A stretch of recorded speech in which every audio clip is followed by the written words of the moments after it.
Hai teman-teman teens, pada kesempatan hari ini aku mau sharing tentang terlahir berbeda. Ayatnya aku ambil dari Matius 5 ayat 13 sampai dengan 16 yang bunyinya, "Kamu adalah garam dunia. Jika garam itu menjadi tawar, dengan apakah ia diasinkan? Tidak ada lagi gunanya selain dibuang dan diinjak orang. Kamu adalah terang dunia. Kota yang terletak di atas gunung tidak mungkin tersembunyi.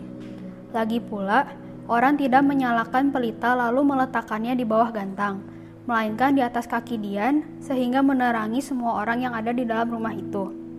Demikianlah hendaknya terangmu bercahaya di depan orang, supaya mereka melihat perbuatanmu yang baik dan memuliakan Bapamu yang di sorga."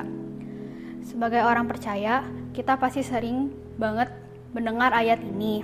Nah, kenapa sih? Nah, karena tuh kita dilahirkan berbeda. Nah, apa sih yang harus kita lakukan karena kita dilahirkan berbeda? Yang pertama adalah menjadi garam. Nah, garam itu merupakan kebutuhan pokok hidup manusia yang sangat penting. Nah, kalau lagi dulu kita belajar tentang fungsi garam itu fungsinya memberi rasa pada makanan, juga mengawetkan makanan dan mencegah kebusukan. Nah, terus kalau kita makan yang asin-asin gitu, sering banget kan kita tuh ngerasa haus gitu loh. Apalagi kalau habis makan Indomie. Nah, itu pasti kerasa banget hausnya kalau habis makan. Nah, sama itu juga dampak dari garam, dampak dari rasa asin. Nah, kenyataan sehari-hari inilah yang Tuhan pakai agar kita tuh menyampaikan syarat kepada dunia. Syarat apa? Meneruskan kabar baik, kabar sukacita bagi semua orang. Nah, demikian juga kita memiliki fungsi garam juga buat memberi rasa enak pada dunia, juga untuk mencegah kebusukan yang ada di dunia ini. Nah, karena itulah Tuhan tuh memanggil kita untuk menjadi murid-muridnya, untuk menyebarkan kabar baik itu. Nah, masuk poin 2, yaitu menjadi terang. Tuhan Yesus itu adalah terang dunia. Nah, karena dia adalah terang dunia, kita juga adalah terang juga dong, karena kita anak-anaknya. Nah, karena kita punya terang, kita tuh jangan bersikap egois. Kita harus menyebarkan terang itu kepada orang-orang yang ada di sekitar kita, baik keluarga, teman-teman yang ada di sekolah, mungkin kepada saudara juga. Nah,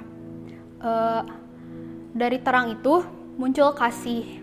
Nah, kasih itu adalah tips nomor 1 bagaimana kita menyebarkan kabar baik ini sebagai terang dunia, teman-teman.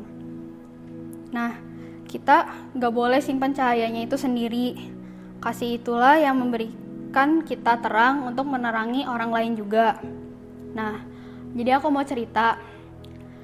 Di bulan Maret kemarin, waktu COVID-19 baru masuk ke Indonesia, itu aku dengar banyak cerita orang ada di PHK, bisnis pada turun, dan aku juga ngerasain keluarga aku kena juga dampaknya. Tapi aku pikir keluarga aku masih bisa makan, kami masih bisa mencukupi kebutuhan sehari-hari. Nah, terus lagi itu di Teens ada challenge namanya Spread Love Challenge. Itu challenge di mana kita memberikan makanan untuk driver online yang ada di sekitar kita. Nah, lagi awal Maret tuh order mereka turun, bahkan gak dapat sama sekali. Nah, jadi aku tergerak buat melakukan challenge itu. Nah, challenge itu tuh kita pesan makanan secara online, bayar secara online, juga kita langsung bilang ngechat gitu si drivernya, kita bilang ini makanannya buat bapak ya. Nah, ya udah aku mencoba buat melakukan hal itu. Nah, gak nyangka banget sih sama reaksi mereka. Aku terharu banget. Mereka sampai telepon, mereka bilang thank you. Mereka sangat bersyukur banget. Terus gara-gara hal itu, aku jadi tergerak buat melakukan Spread Love Challenge itu secara mandiri. Sampai sekarang aku masih melakukannya. Nah, yang aku pelajari dari Spread Love Challenge ini, ternyata tuh menjadi terang buat orang-orang tuh gampang loh. Juga menjadi buah lah untuk kita juga jadi seneng juga melihat orang lain seneng. Nah, di saat pandemi gini semuanya serba online, mungkin masih ada yang mengalami kesulitan. Nah, yuk kita sama-sama mulai mendoakan teman-teman yang ada sekitar kita. Kita menjaga integritas kita selama belajar online. Kita masih mengikuti ibadah, kita masih mengikuti konser doa, masih melakukan renungan juga, dan melakukan journaling Alkitab. Nah, memang sih melakukan hal itu tuh gak mudah, gak gampang, tapi itulah tugas yang Tuhan berikan kepada kita. Kita bisa minta pertolongannya agar kita diberi kekuatan untuk berdampak buat orang lain. Nah, thank you guys, God bless you.